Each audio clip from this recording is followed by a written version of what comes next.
गुरुर्ब्रह्मा गुरुर्विष्णु गुरुर्देवो महेश्वरा गुरुर्साक्षात् परब्रह्म तस्मै श्री गुरुवे नमः।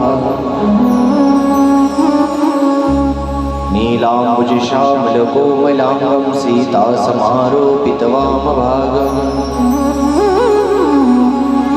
पाणौ महासायकचारुचापं नमामि रामं रघुवंशनाथम्। अतुलितबलधामं हेमशैलापदेहं तनुजवनकृशानं ज्ञानिनामग्रगण्यम् सकलगुणनिधानं वानराणामधीशं रघुपतिप्रियभक्तं वातजातं नमामि। सबद्वारन को छोड़ के मैं आयो तेरे द्वार, हे ऋषभानु की लाडले अब मेरी और निहार। बरसाने की राधिका नंद गावको श्याम, युगल सरकार के चरणों में कर कोटि कोटि प्रणाम। कृष्णाय वासुदेवाय हरये परमात्मने प्रणतक्लेशनाशाय श्री गोविंदाय नमो श्री गोविंदाय नमो नमः श्री गोविंदाय नमो नमः। सद्गुरुदेव भगवान की जय, वृंदावन बिहारी लाल की जय, द्वारिकाधीश भगवान की जय, राधा कृष्ण स्वरूप श्रीमद्भागवत महापुराण की जय, वेद व्यास जी भगवान की जय, शुकदेव जी भगवान की जय, धर्मभास्कर श्री संत वासुदेव गावकर महाराज की जय, समर्थ हनु जी महाराज की जय, ब्रह्मानंद लहरी बाबा की जय, सियावर रामचंद्र भगवान की जय, पवन सुत हनुमान जी महाराज की, अम्बे मात की जय, पंढरीनाथ भगवान की, मौली ज्ञानेश्वर महाराज की, जगत गुरु तुकाराम महाराज की, वंदनीय राठ संत कुड़ोजी महाराज की, भारत माता की, गौ माता की, गंगा मैया की, सब साधु संतन की, नमः पार्वती पते हर हर महादेव।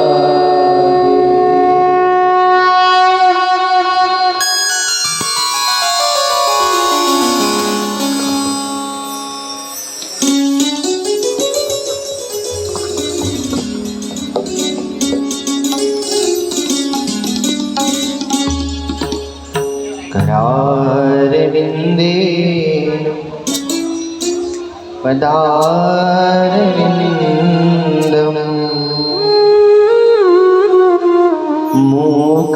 मुखारविंदे विनिवेशयन्तं मनस्य पत्रस्फुटेशयानं कालं मुकुन्दं मनसा स्मरामि। श्रीकृष्ण गोविन्द हरे मुरारी, नारायण वासुदेव वे पिबस्वामेव देव, गोविन्द दामोदर माधवेति, गोविन्द दामोदर माधवेति। श्री कृष्ण गोविन्द हरे मुरारी, हे नाथ नारायण वासुदेव। विक्रीतु कामा किल गोपकन्या, मुरारिपादात् वितचेतवृत्ति, यादिकं मोहवशादगोचर, गोविन्द दामोदर माधवेति, गोविन्द दामोदर माधवेति। श्री कृष्ण गोविन्द हरे मुरारी, हे नाथ नारायण वासुदेव।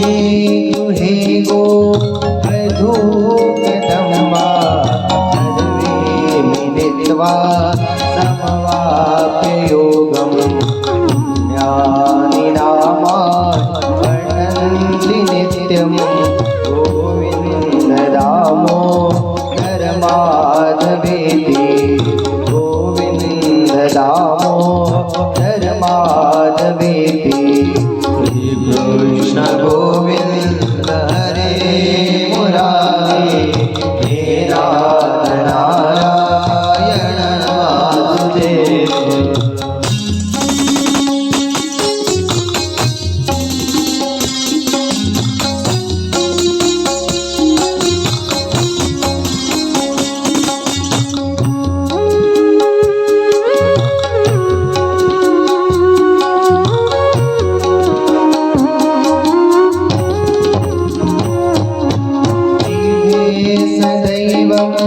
भज सुन्दराणि नामानि कृष्णस्य मनोहराणि समस्तभक्तान् विनाशनानि गोविन्द दामोदर माधवेति गोविन्द दामोदर माधवेति श्रीकृष्ण गोविन्द हरे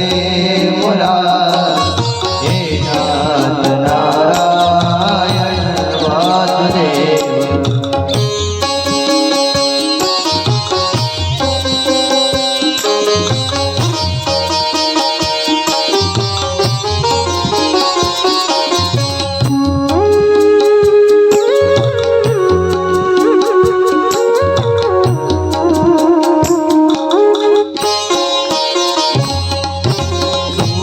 सुखावसाने इदमेव सारम् सुखावसाने इदमेव देयम् देहावसाने इदमेव चाप्यम् गोविन्द दामोदर माधवेति गोविन्द दामोदर माधवेति कृष्ण गोविन्द हरे मुरारे हे नाथ नारायण वासुदेव हे नाथ नारायण वासुदेव। श्री कृष्ण राधा हर गोकुलेश गोपाल गोवर धननाथ विष्णु वस्वामृतमेल देव गोविन्द दामोदर माधवेति गोविन्द दामोदर माधवेति कृष्ण गोविन्द हरे मुरारे हे नाथ नारायण वासुदेव हे नाथ नारायण वासुदेव हे नाथ नारायण वासुदेव। हरे राम हरे कृष्ण हरे राम हरे कृष्ण राम हरे कृष्ण हरे राम हरे कृष्ण राम हरे कृष्ण हरे राम हरे कृष्ण राम हरे कृष्ण हरे राम हरे कृष्ण राम हरे कृष्ण हरे राम हरे कृष्ण राम हरे कृष्ण हरे राम हरे कृष्ण हरे राम हरे कृष्ण हरे राम हरे कृष्ण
जय जय श्री राधे, जय जय श्री राधे, जय जय श्री राधे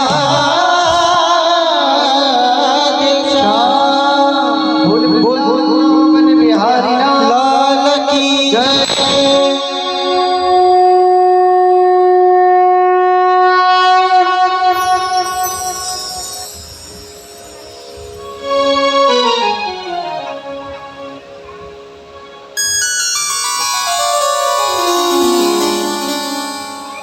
नित्य प्रति आराध्य परमहंस ब्रह्मानंद लहरी बाबा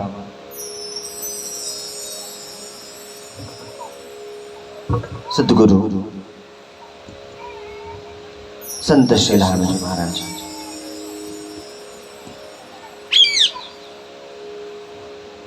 संपूर्ण विश्व के छत्राधीश्वर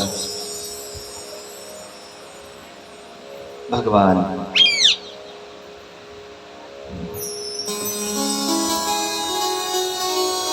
वृंदावन बाकी बिहारी लाल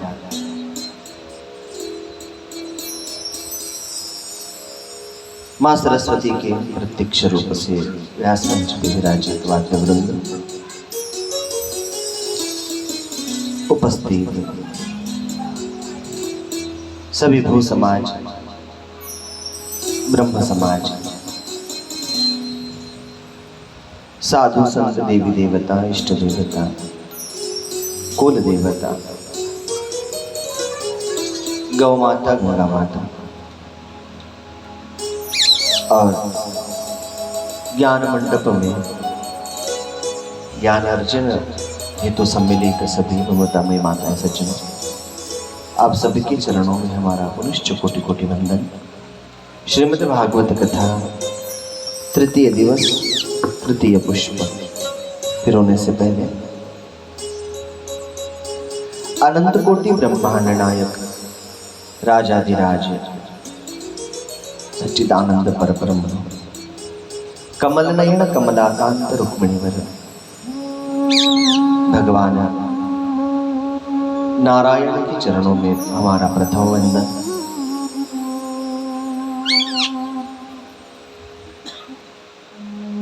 मां भक्ति स्वरूपा राधा रानी के चरणों में हमारा कोटि वंदन। आप सभी के हृदय में विराजित गुरुनिष्ठा, उस गुरुनिष्ठा को हमारा वंदन। और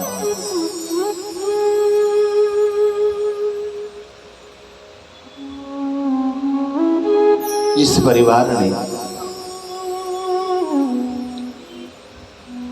ये आयोजन रखा है उन पूरे जायसवाल परिवार के चरणों में पुनश्च हमारा कोटि कोटि वंदन। व्यासपीठ से साधुवाद आशीर्वाद पुनश्च आभार। भगवान की कथा, मुक्ति की कथा, सदा सेव्या श्रीमदं भागवतीं गाथा। अगर जीवन में कुछ सेवन करना हो, देखो ये भागवती शास्त्र है।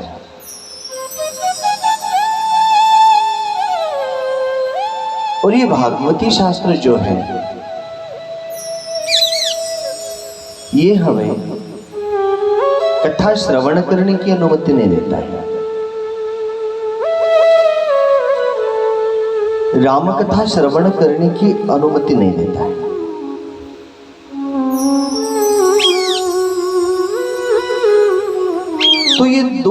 ग्रंथ ऐसे हैं,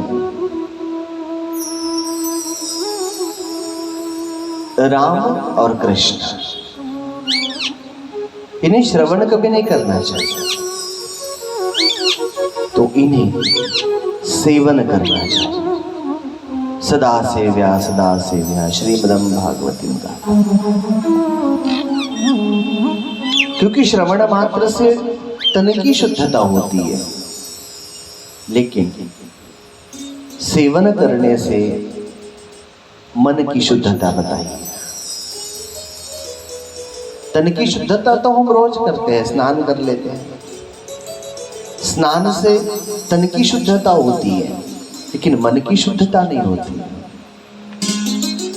तो मन की शुद्धता के लिए नाम सुमिरन बताया है। धर्मपरायण रहो, और जब तक हमारा विवेक जागृत ना हो, जब तक वैराग्य भाव हमारे मन में ना हो, तब तक कितनी भी कथा क्यों ना हम सुन ले, लेकिन फिर भी सब व्यर्थ हो जाएगा। इसलिए सुनना नहीं है, श्रवण करना नहीं है, सेवन करना है। सदा सेव्या श्रीमदं भागवती गाथा।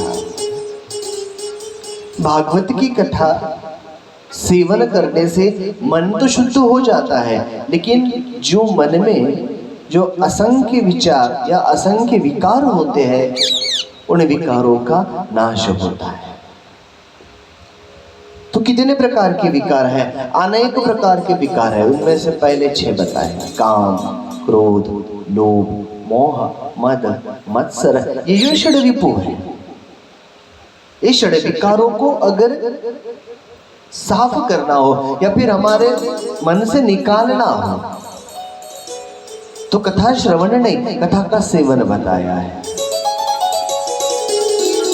और जो भी हम कुछ पढ़ते हैं या फिर जो भी कुछ सुनते हैं, तो सुनना नहीं है, अनुभव करना। कोई मिठाई हमारे समक्ष हो, कोई मिठाई हमारे सामने हो, क्या करोगे? देख के पेट तो नहीं भरेगा ना, मन भरेगा देख के? नहीं, क्या करना पड़ेगा? उसका स्वाद लेना पड़ेगा, चखना पड़ेगा, खाना पड़ेगा, भक्षण करना पड़ेगा, तब जाके मन भरेगा। वैसे ही सत्संग में जाकर अगर बैठोगे तो खाली श्रवण मात्र से मन नहीं भरेगा, पहले उसे चखना पड़ेगा। हम कितना भी कहे कथा बहुत मीठी है, कथा बहुत मीठी है, कितनी मीठी है, बहुत मीठी, कितनी मीठी, बहुत मीठी, लेकिन बताने से कुछ फायदा नहीं। वो तो आप लोगों को उसका अनुभव करना पड़ेगा, चखना पड़ेगा, कथा मंडप में जाके बैठना पड़ेगा, चित्त लगाना पड़ेगा। हजारों कथाएं होती है, हजारों सत्संग होते हैं, फिर भी हमारा उद्धार नहीं होता है, फिर भी हमारा बेड़ा पार नहीं होता है। वह राजा परीक्षित एक बार कथा सुनते तो दोबारा कथा सुनने की कोई आवश्यकता ही नहीं थी, अपने आप उद्धार हो चुका था। भगवान शुकदेव जी तो खाली निमित्त मात्र थे, लेकिन राजा ने स्वयं अपना उद्धार, अपना बेड़ा स्वयं अपने हाथों से पार लगाया। कथा में बैठे थे राजा, लेकिन शुकदेव जी कहते हैं, व्यास जी कहते हैं, कथा में बैठने से फायदा नहीं होगा, जब कथा अब हमारे भीतर बैठ जाए तब फायदा होगा। तो पहले कथा को हृदय में बिठाना पड़ेगा, हमारे हृदय का, हमारे मन का, हमारे उस मंदिर का दरवाजा पहले खोलना पड़ेगा। अगर दरवाजा ही बंद है तो प्रभु कैसे प्रवेश करेंगे? अगर प्रभु अंदर प्रवेश ही नहीं करेंगे, बाहर के बाहर अगर प्रभु खड़े रहेंगे और चले जाएंगे, कुछ फायदा नहीं। कहाँ गए, कहाँ नहीं, क्या लाया, कुछ भी नहीं। खाली हाथ आया था, खाली हाथ जाएगा। क्या लेकर आया था बंदे, तो क्या लेकर जाएगा? कुछ भी नहीं। हम यहाँ आते हैं, बैठते हैं, वो फायदा नहीं है। कथा हमारे भीतर बैठने होना, कथा को हमारे भीतर बैठाओ। वो कैसे बिठाना है वो आप ही जानो, लेकिन भीतर बैठाओ। देखिए, अगर हमारा परिवार हमारा संसार, हमारा गृहस्थी जीवन अगर सुखमय हो, उसमें कोई दुविधा ना हो, कोई अड़चन ना हो, तो क्या चाहिए? संसार में वित्त होना आवश्यक है। जब तक पैसा हमारे हाथ नहीं, वित्त हमारे पास नहीं है, संसार में तो कोई सुख नहीं मिलेगा। कुछ भी करो, वित्त होना आवश्यक है। शरीर हमारा ठीक है, शरीर हमारा निरोगी बने, इसलिए भगवान ने जब हमें भेजा तो इस शरीर में पहले पित्त भेजा था। पित्त समझते हो ना? अगर पित्त खोलने लगेगा तो उसे एसिडिटी का नाम दे दिया जाए। जब तक वो ना खोले तब तक वो ठीक है। शरीर में पित्त है, संसार में वित्त है, वित्त है ना पैसा। उसी प्रकार इस संसार से अगर आनंद से जाना है, इस संसार में से बेड़ा पार लगाना हो, तो कथा में चित्त होना अति आवश्यक है। अगर कथा में चित्त नहीं लगेगा तो चिंता सताने लगेगी। अगर चिंता सताने लगेगी तो चिंतन अपने आप बंद हो जाएगा। अगर चिंतन बंद हो जाएगा, चिंता सताने लगेगी, तो वो चिंता आपकी चिता कब जला देगी ये कोई नहीं जानेगा, कोई नहीं बताएगा, कोई बता भी नहीं सकेगा। इसलिए संसार में आते हो तो चिंता मत करो, बस चिंतन करते रहो, चिंतन करते रहो, चिंतन करते रहो। नियम है कुछ कथा का। जब कथा में बैठे हो तो माला फेरते बैठो, नाम सुमिरन करते बैठो। कौन सा नाम, कौन सा भी जिसे आप प्रेम करते हो, जो आपको अच्छा लगे, बस हर सांस सांस पे तेरा है नाम मुरली वाले। कोई भी नाम ले, कोई बात नहीं है। और जब कथा में चित्त लगेगा तो अगल में क्या है, बगल में क्या है, आजू में क्या है, बाजू में क्या है, ऊपर क्या है, नीचे क्या है, इधर क्या है, उधर क्या है, बाहर क्या है, भीतर क्या है, ये सब कुछ भूल जाओगे। और जिस दिन ये सब कुछ भूल जाओगे, समझो अपने कथा का विनिमय हो गया।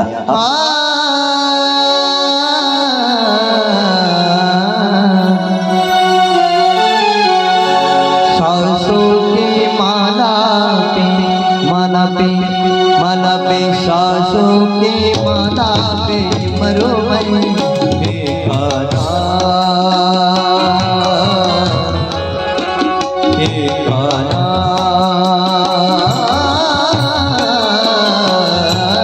सासों के माला पे, साधु के माला पे सिमरो मैं तेरा नाम,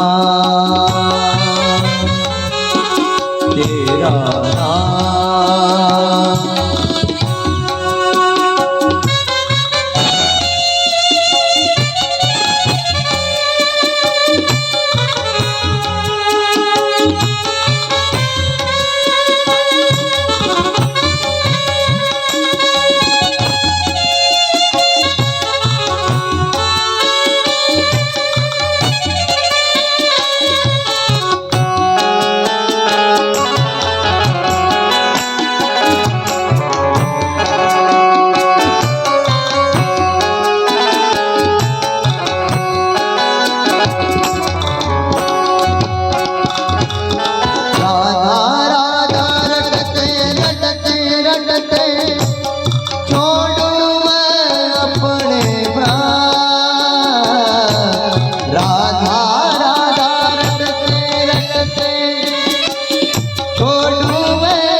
माला पे सासों के माला पे सिमरो मैं तेरा नाम, तेरा नाम, नाम, नाम, सासों के माला पे सिमरो मैं तेरा नाम।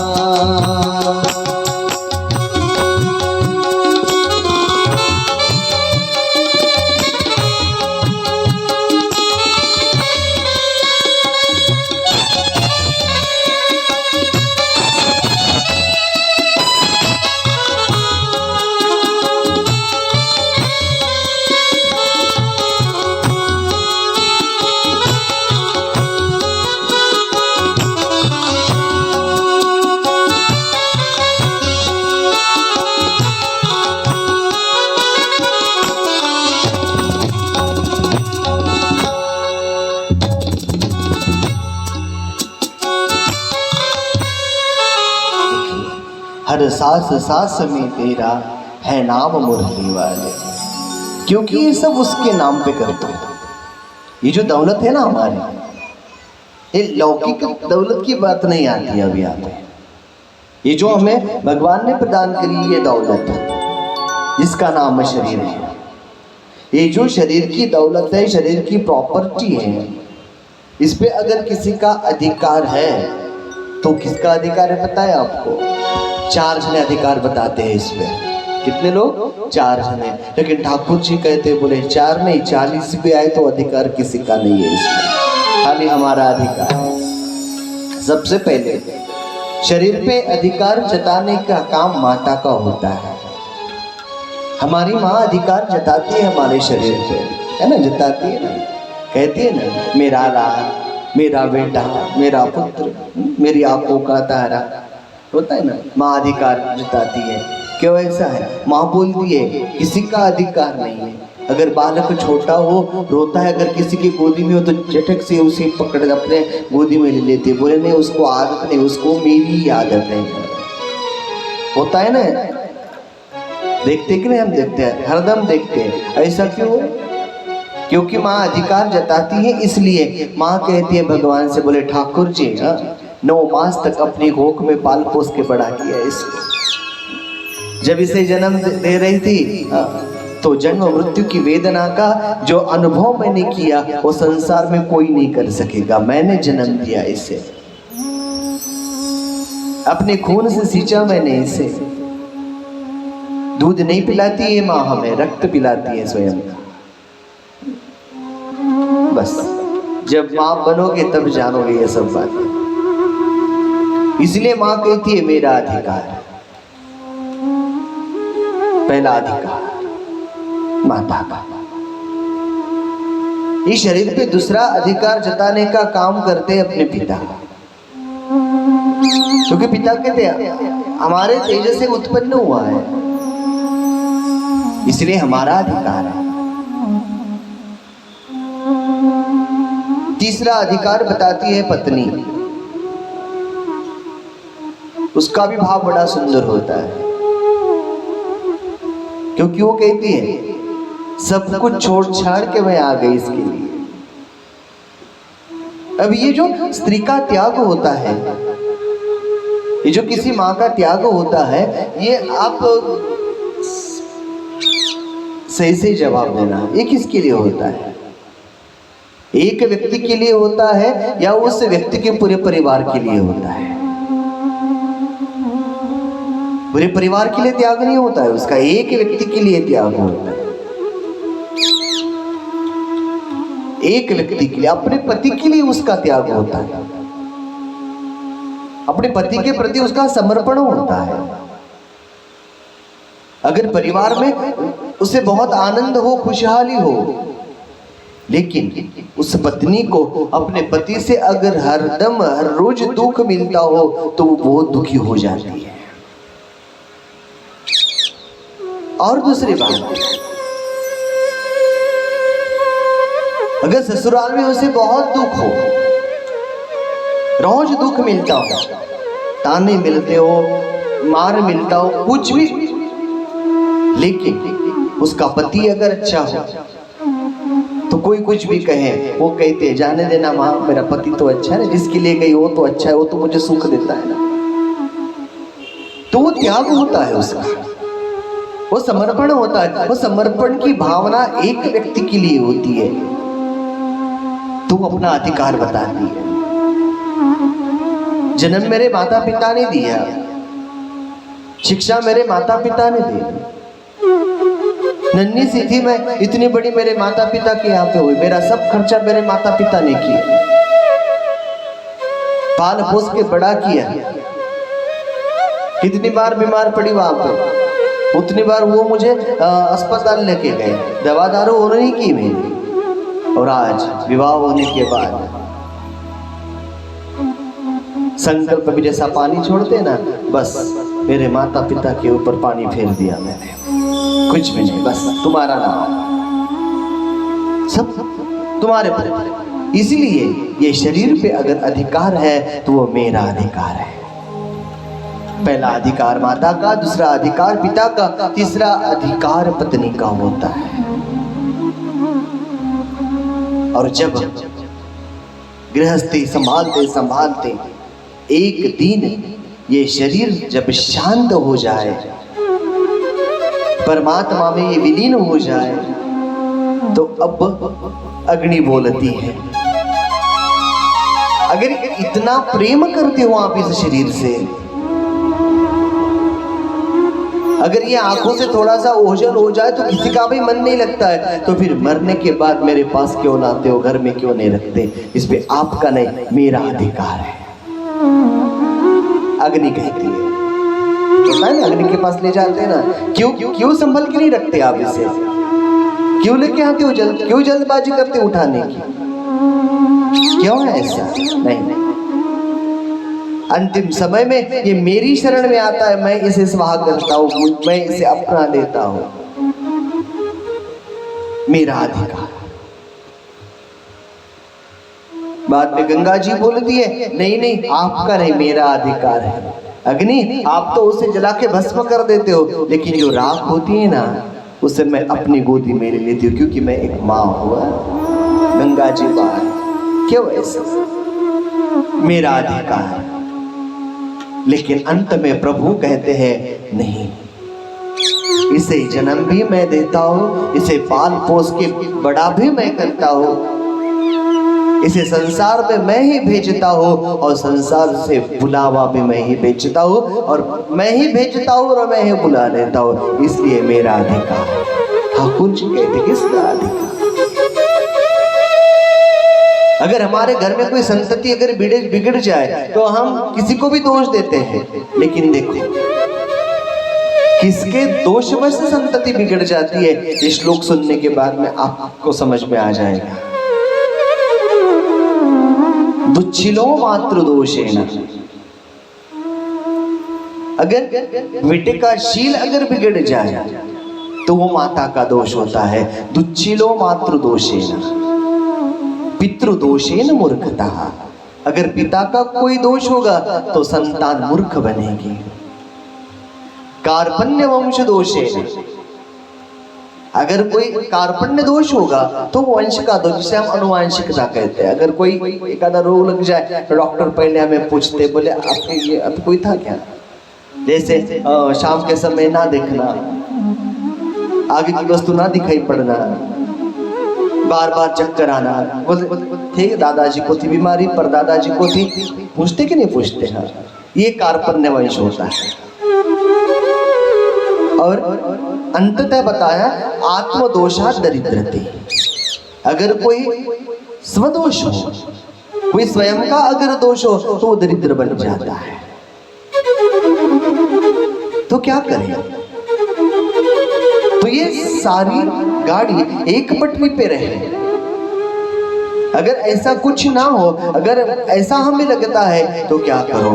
बस प्रभु की शरण में चले जाओ। जिस दिन तन मन धन से प्रभु की शरण में चले जाते हो, अब धन से बोले तो प्रभु ये धन नहीं चाहिए हमारा, प्रभु कभी इस धन की आस करेंगे नहीं, प्रभु को ये धन की लालसा, इस चाह कभी प्रभु करेंगे नहीं। धन कौन सा? ये जो हमारे पास शरीर रूपी संपत्ति है, ये शरीर की जो प्रॉपर्टी है ना, ये सबसे बड़ा धन है। इसलिए जब मीराबाई जी को सब बोलते थे ना, बोले मीरा तू राज रानी है, तू राजकुमारी है, ऐसे जोगन की तरह क्यों घूमती फिरती है? बोले बड़े बड़े ये रत्न जड़ित जो आभूषण है वो आभूषण पहन ले, ये सुंदर सुंदर वस्त्र पहन ले, सुंदर सुंदर भोजन पकवान से ग्रहण कर ले, चंदन के झूले पे बैठ, हजारों सैकड़ों दास दासियां हैं झूला लगाने के लिए आई है यहाँ पे। तो कहती है बोले ना, जिसे आप ये धन कहते हैं ना, ये धन क्या है? जब तक इस शरीर में जान है तब तक ये धनमान है। जिस दिन ये शरीर से जान छूटी तो कितना भी उसे प्रलोभन क्यों ना दो, क्या उठ पाएगा? अगर कोई मुर्दा आपके सामने पड़ा है तो क्या उस शव को अगर बोलेंगे कि उठ जा उठ जा उठ जा, सारी विश्व की प्रॉपर्टी तेरे नाम कर दो, तो क्या वो उठेगा? बात करेगा आपसे? खाना खाएगा आपके हाथों से? कुछ नहीं करेगा। क्यों नहीं? क्योंकि आपके प्रॉपर्टी में कोई दम नहीं है, क्योंकि ये लौकिक है। अगर इस लौकिक के पीछे पड़ोगे तो कुछ हाथ नहीं लगेगा।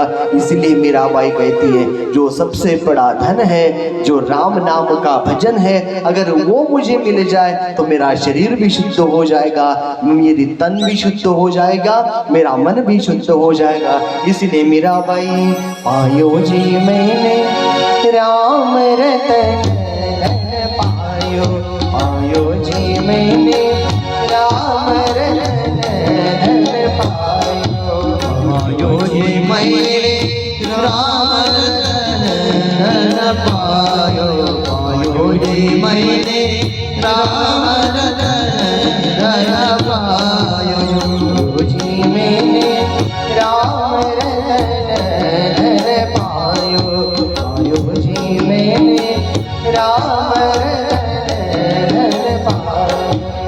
पायो, जी मैंने राम रतन पायो, पायो जी मैंने राम रतन पायो।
कृपा कर अपनायो, पायो जी मैंने कृपा कर अपनायो, पायो जी मैंने राम रतन पायो, पायो जी मैंने राम रतन पायो, पायो जी मैंने राम रतन पायो।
जन्म की पूंजी पाया, जन्मांतरे भवेत पुण्यम।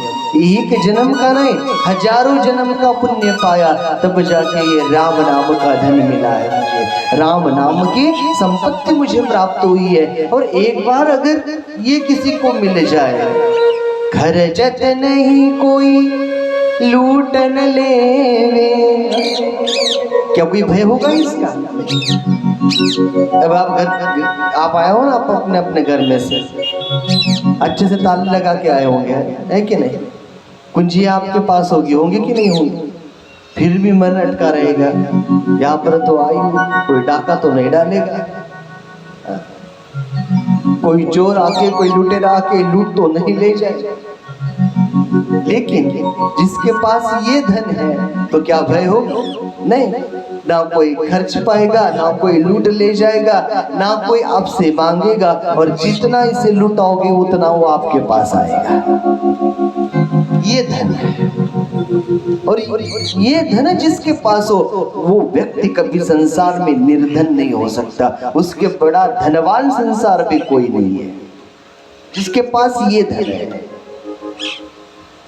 कोई कोई लोग मुझे पूछते हैं, बोले महाराज जी आप सोना क्यों नहीं पहनते, आप चांदी क्यों नहीं पहनते? मैंने बोला जीवन सोने का है, धातु का क्या करूँगा? अरे कि जब शरीर शांत हो जाएगा तो क्या काम का ये सब? शरीर शांत होने के बाद जो काम आए वो असल में धन होता है, वो सच्चा धन होता है।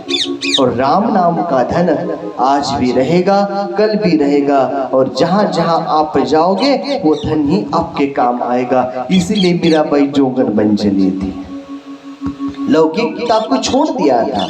जो अलौकिक था बस वो अलौकिक के पीछे भागती थी, और जो अलौकिक है उसके ही पीछे हमें भागना है। बस क्या करना है? दोनों हाथ ऊपर करके राधे राधे बोलना है, श्री कृष्ण बोलना है, हरे का गुण गाना है। जब ये हम दो हाथ ऊपर करते हैं ना, राधे राधे कहते हैं। कल एक महानुभाव ने मुझसे प्रश्न पूछा, बोले महाराज जी ये दो हाथ ऊपर क्यों करते हैं? जब हम ये राधे राधे बोलते हैं, महादेव बोलते हैं, तो ये हाथ क्यों ऊपर करते हैं? उसके पीछे भी एक रहस्य छुपा हुआ है। बताऊं आप लोगों को, अगर कोई परेशानी ना हो तो? अगर पता है तो ना बताओ, अगर नहीं पता है तो फिर बताओ। क्या करो? बताओ। चलो महाभारत में चलते हैं। कल हम महाभारत में प्रवेश करके निकल गए थे, आज थोड़ा सा महाभारत में प्रवेश करते, क्योंकि ये जो बात है ये महाभारत से जरा अति क्या बोलते हैं उसको, महाभारत की द्रौपदी से उसका विस्तार है। चलिए, कौरव की सभा है और द्रौपदी के वस्त्र हरण में हम प्रवेश करें। अब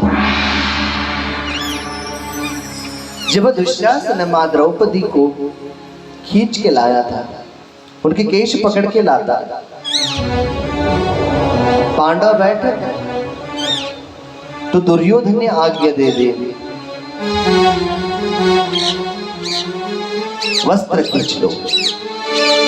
पहले तो माँ द्रौपदी बहुत रोती है, बिलखती है, सब कुछ हर एक की शरण में चले जाते हैं, बोले मुझे बचाओ, मुझे बचाओ। कुरु वंश की कुलवधू, अगर मेरी अब्रू यहाँ से निकल गई तो कोई भी स्त्री आगे जाके सुरक्षित नहीं हो पाएगी, क्योंकि कलयुग जो लगने वाला था। तो पता है दुशासन तो आता है साड़ी खींचने के लिए, और ये जो महाशय थे ये द्वारिका में बैठे थे, भोजन का आनंद ले रहे थे। अब 56 भोग थे, स्वयं मां रुक्मणी परोसने के लिए बैठ गई थी, पंखा झुला रही थी। नियम है, अगर आपके पति आपके समक्ष अगर भोजन करे तो पत्नी का काम है पंखा झुलाओ, उसे सेवा। ये आगे बात आएगी थोड़ा सा। जब माँ पार्वती का विवाह हो चुका था ना, तो भगवान शिव से, कल सुना कि नहीं सुना, युधिष्ठिर कन्या अनुकूलेश्वर भार्या, पर्वत की कन्या पार्वती जब शिव की पत्नी होने जा रही थी तो मैना रानी माँ पार्वती की माँ, तो वो उसे पत्नी धर्म सिखाती है। बोले एक बात बताओ पार्वती, बोले क्या है माँ? संसार में किसी भगवान का पूजन नहीं किया तो चलेगा, संसार में किसी भगवान की पोथी ना पढ़े तो भी चलेगा, कोई व्रत किया तो भी नहीं चलेगा, कुछ भी मत करो, बस एक काम करो, एक काम करो। बोले कौन सा? करहु सदा शंकर पद पूजा, नारी धर्म पति देव न दूजा। नारी का धर्म होता है, नारी के लिए उसका पति ही उसका परमेश्वर होता है, उसका पति उसका भगवान होता है। तो बस अपने भगवान की सेवा करे, इतना कर दीजा। बोले पार्वती कुछ भी नहीं, हर भगवान तुझ पे प्रसन्न होंगे। इसलिए कहता हूँ ये पंखा झुलाना भी एक सेवा है पति की। तो अपने ये पति है परमेश्वर, तो पंखा झुलाना चाहिए। तो ये बैठी थी, कौन? माँ रुक्मिणी पंखा झुला रही थी। ये बोल रहे थे पूड़ी परोस, सब्जी परोस, चावल परोस, ये परोस वो परोस, चालू था। इधर द्रौपदी विचार करती है क्या करूं, दुशासन तो साड़ी खींचने वाला है, क्या करूं? लेकिन मन में विचार आया, बोले नहीं, मैं कोई साधारण स्त्री नहीं हूं, मैं तो पतिव्रता नारी हूं, मैं अबला नहीं, मैं सबला हूं। बल तो मुझ में भी होगा कुछ ना कुछ, पतिव्रता की शक्ति तो मेरे भीतर भी वास करती है, तो क्यों ना मैं मेरे पतिव्रता धर्म से ही मेरी रक्षा करूं। क्या किया पता है? अपने दोनों हाथों से अपने साड़ी की गांठ पक्की पकड़ के दुशासन आता है खींचने को। अब माँ रुक्मिणी दूसरी स्त्री का दर्द दूसरी स्त्री का भी देख नहीं पाती है। प्रभु को बोलती है, बोले प्रभु आप ये ऐसा कर रहे हो, बोले ये परस वो परस, ये खिला वो खिला, ऐसे कर जल पिला। बोले ये क्या है? बोले आपकी बहन, आपकी बहन जिसे आप अपने प्राणों से भी ज्यादा प्रेम करते हो, वो द्रौपदी संकट में है। बोले भगवान, बोले संकट में? कौन से संकट में? बोले वस्त्र हरण होने जा रहा है आपकी बहन का, आपकी बहन की इज्जत पूरी धूल में समा जाएगी। बोले भगवान आपको जाना पड़ेगा। बताए भगवान ने क्या जवाब दिया? गए होंगे भगवान, क्या गए होंगे आपके विचार से? मैंने कल ही कहा था अगर कृष्ण के पीछे पड़ोगे तो पहले रोना पड़ेगा, रोने की आदत डाल लो पहले, तब जाके कृष्ण मिलेंगे। ये द्रौपदी, कृष्ण बोलेंगे नहीं जाऊंगा मैं। वाह भगवान, ऐसा क्यों नहीं जाओगे?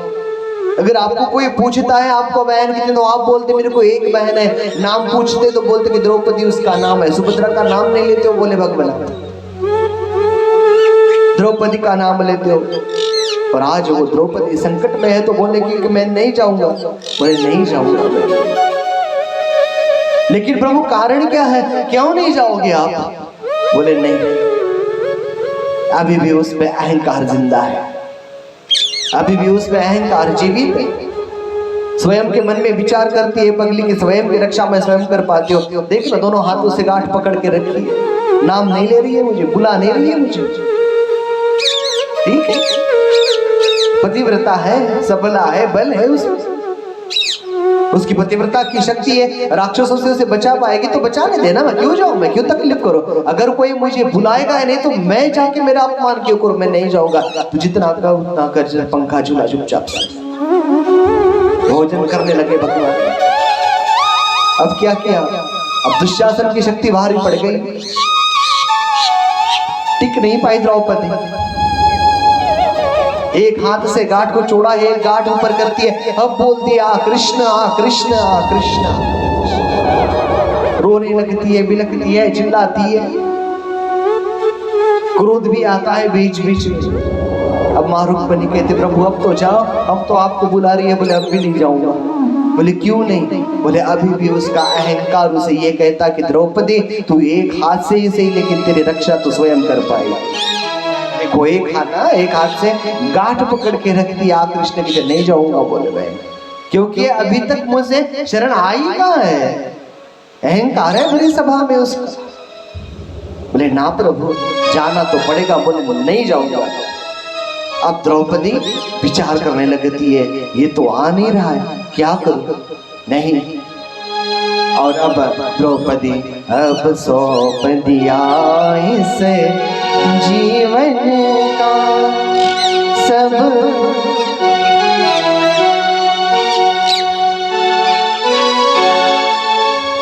अब सौंप दिया इसे जीवन का सब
अब तो पर्याय जीवन का सब भार तुम्हारे हाथों में।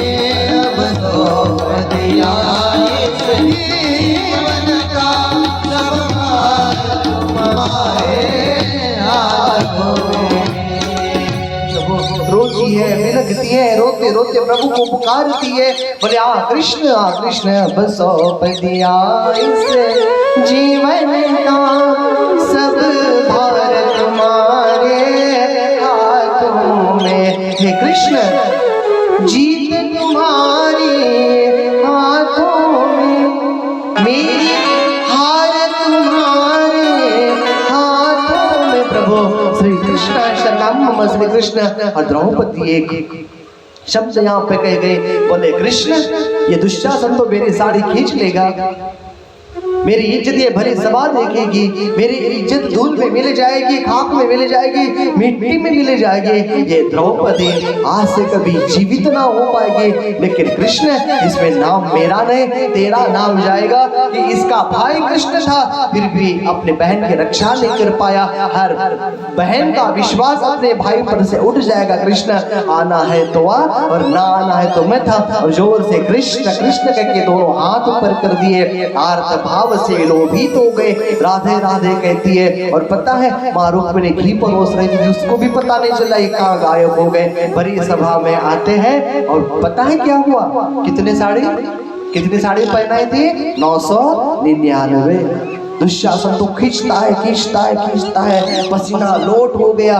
विचार करता है साड़ी बीच नारी है कि नारी बीच साड़ी है, साड़ी की ही नारी या पूरी नारी साड़ी है।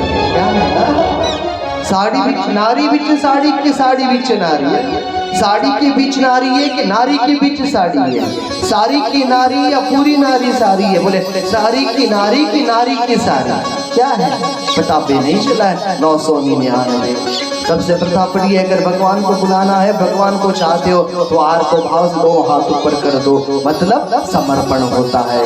ये समर्पण है शरीर का प्रभु, ये समर्पण है। तुलसी पत्र शरीर पे, घर पे नहीं, तुलसी पत्र हमने हमारे देह में रखी है प्रभु। इस देह पे, इस शरीर पे आपका अधिकार है। जब आना हो तब आ जाओ, जब भेजना हो तो भेजो, और जब बुलाना हो तो अपने आप बुला लो प्रभु, हरदम आपके। और एक बात बताओ, जितना प्रभु के समक्ष जाने का प्रयास करोगे उतना प्रभु आपके समक्ष आने का प्रयास करेंगे।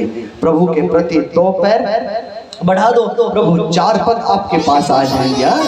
लेकिन पहले तो परीक्षा होती है। अब ऐसा क्यों, 999 साड़ी ही क्यों द्रौपदी को बेची थी भगवान ने, क्यों प्रदान किए थे, क्यों? और जो ब्याज था ना, ब्याज था तो ब्याज के प्रति अपना पीताम्बर दिया गया, जिसे दुशासन के हाथ जल गए थे। अब ऐसा क्यों, ये पता है आपको, ऐसा क्यों पता है? एक दिन नारद जी ने पूछा था, बोले भगवान आपकी सगी बहन तो सुभद्रा है ना? बोले हाँ है ना। तो फिर आपका प्रेम द्रौपदी के ऊपर क्यों है? आप क्यों द्रौपदी की रट लगा रहे थे? हो खड़े थे भगवान, हाथ पीछे थे, अचानक से पसीना छूट गया भगवान को, जी घबराने लगा, आंखों में से अश्रु बहने लगे। नारद जी पूछते प्रभु क्या हुआ, अभी तो आप ठीक थे। बोले पता नहीं नारद, लेकिन ना हाथ में बहुत दर्द हो रहा है। आपके हाथ में दर्द हो रहा है? आप तो आपके पीछे है। प्रभु हाथ आगे करो। जैसे ही हाथ आगे किया, पता है ये जो हाथ था, हाथ में 5 उंगलियां थी, उस 5 उंगली में ये जो उंगली है ये कटी हुई थी, ये कटी हुई थी, रक्त की धार बहने लगी थी, वो बंद होने का नाम ही नहीं ले रहे थे। बोले ये बाकी की बातें छोड़ ना रहे, लेकिन उंगली बहुत दर्द कर रही है, ये दर्द ऐसा मैं सह नहीं पा रही हूँ। तो फिर क्या है, एक काम कर, जाओ सुभद्रा के महल में जाओ और बांधने के लिए पट लेके आओ। नारायण नारायण बोलना भूल गए, वैसे दौड़ लगाई एकदम सुभद्रा के महल में श्रृंगार कर रही थी सुभद्रा। अरियो सुभद्रा, सुभद्रा अरियो सुभद्रा। बोले नारद जी क्या हुआ, कैसे कुशल मंगल तो है?